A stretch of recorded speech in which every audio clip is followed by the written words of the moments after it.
going to be king, and nobody's going to stop him from doing that.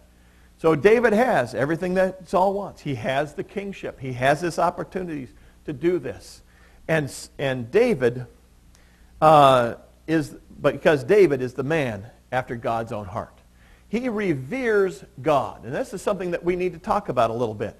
How do we revere God? David revered God by being obedient. If we place God high in our list of things that we honor in this world, are we going to be obedient to God? David reveres God, and God's anointed too much to attack Saul. David will be given the throne, but it's going to be a gift from God and not as a result of his own scheming, his own maneuvering, his own abilities. It comes from God, and that is the opposite of what Saul did. Saul was always relying on his spies. Saul was always relying on the people around him to get information that he needed. David relied on God. Then we have this strange little verse, comes right out of the blue, and it says, Samuel died. That's an interesting statement, and it's an interesting place in this particular book. Samuel's death follows immediately after Saul's confession that David is going to be king.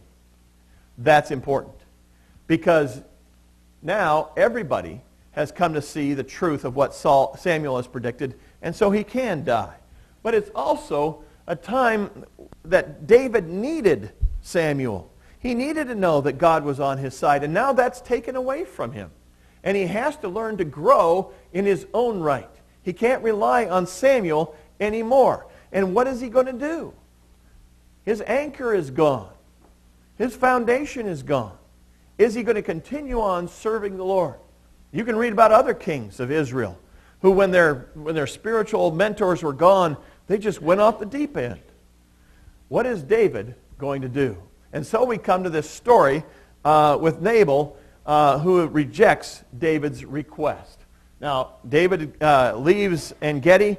He goes back to the west to Maon, around Carmel there, and he meets this rich man. Now, Nabal is married to a wonderful woman who has discernment and beauty. Her name is Abigail.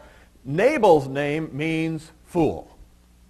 Now, I don't know of any mom who would have named their kid Fool. You know? Okay, there's a few moms going, yes, I would have. Nabal means fool. Abigail means my father is joy. Nabal might not have been his real name. It might have been a nickname that people gave to him, called him behind his back. It might have been the name that he's known for around the country. You know, he was a fool. And in this story, he is almost as if he is standing in the place of Saul, who is the real fool, who really doesn't follow after the Lord, who really has not chosen to do what God has wanted to do. And Nabal fulfills that role in this story, and that's why he's here. He requests for food from Nabal. Now, this sounds to me, when you just read this, a little bit like the mafia shaking down a community, you know. Hey, we're here to, give you some protection, and if you don't give us any money, some bad things is going to happen to you, sees? You know, I don't know. Doesn't it sound like he's shaking him down? You know, hey, we'll protect you if you give me money. You know, but this is not the case. This is not the case. In their culture, hospitality was supposed to be extended to everyone. Nabal, just as a member of society, was supposed to take care of people that came his way. He had the means. He was a very rich man. This wouldn't have been a hardship to him. And he was supposed to take care of the people that came his way. Instead, he refuses to help David. And David says, all right, put on your swords, guys. We're going after this. Now, verse 13, contains the word sword 3 times. And we should pay attention to that.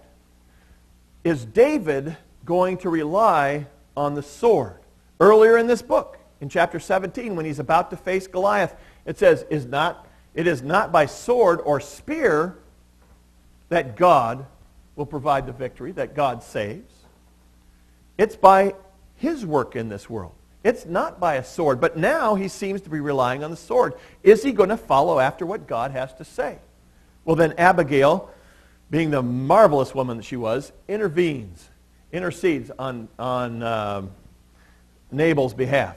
First, the servants recognize that Nabal has done something horrible, and now Abigail recognizes that Nabal has done something horrible, and that bad things are on the horizon coming their way in a hurry. She goes out to meet him, and she addresses David with amazing skill and wisdom. And David recognizes that this skill and wisdom come from God. He sees that in her. He understands that in her speech, that this all is about God. She recognizes that David will one day be king. But she also recognizes that blood guilt is unworthy of one who is anointed to be king. Is he going to be just like Saul and kill everybody that he wants to? Or is he going to show restraint and follow after God, a man after God's own heart? She fully expects the Lord to work in a better way. She knows that God can give David the throne, but not in the way that he is heading. She knows that Nabal can be removed from this situation, but not in the way that David wants. She asked David to return good for evil, which is the way he's been consistently doing with Saul. And Abigail points that out, that David has been returning good for evil.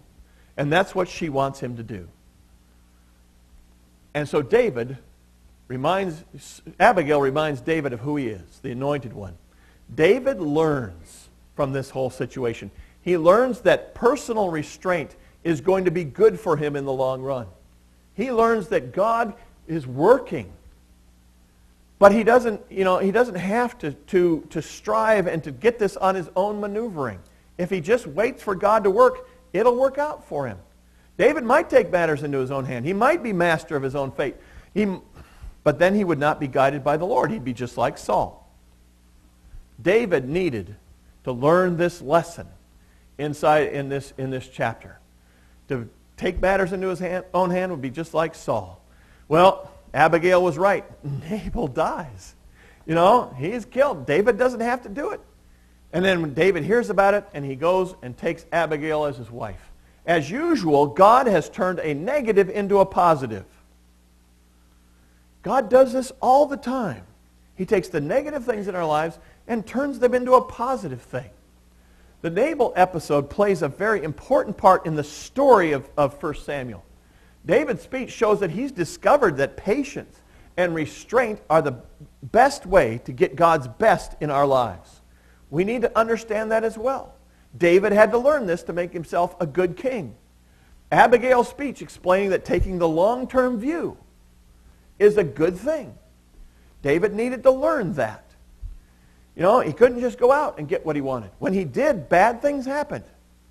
When he wanted Bathsheba, bad things happened. When he kills Uriah, bad things happened. When he took the long view, good things happened.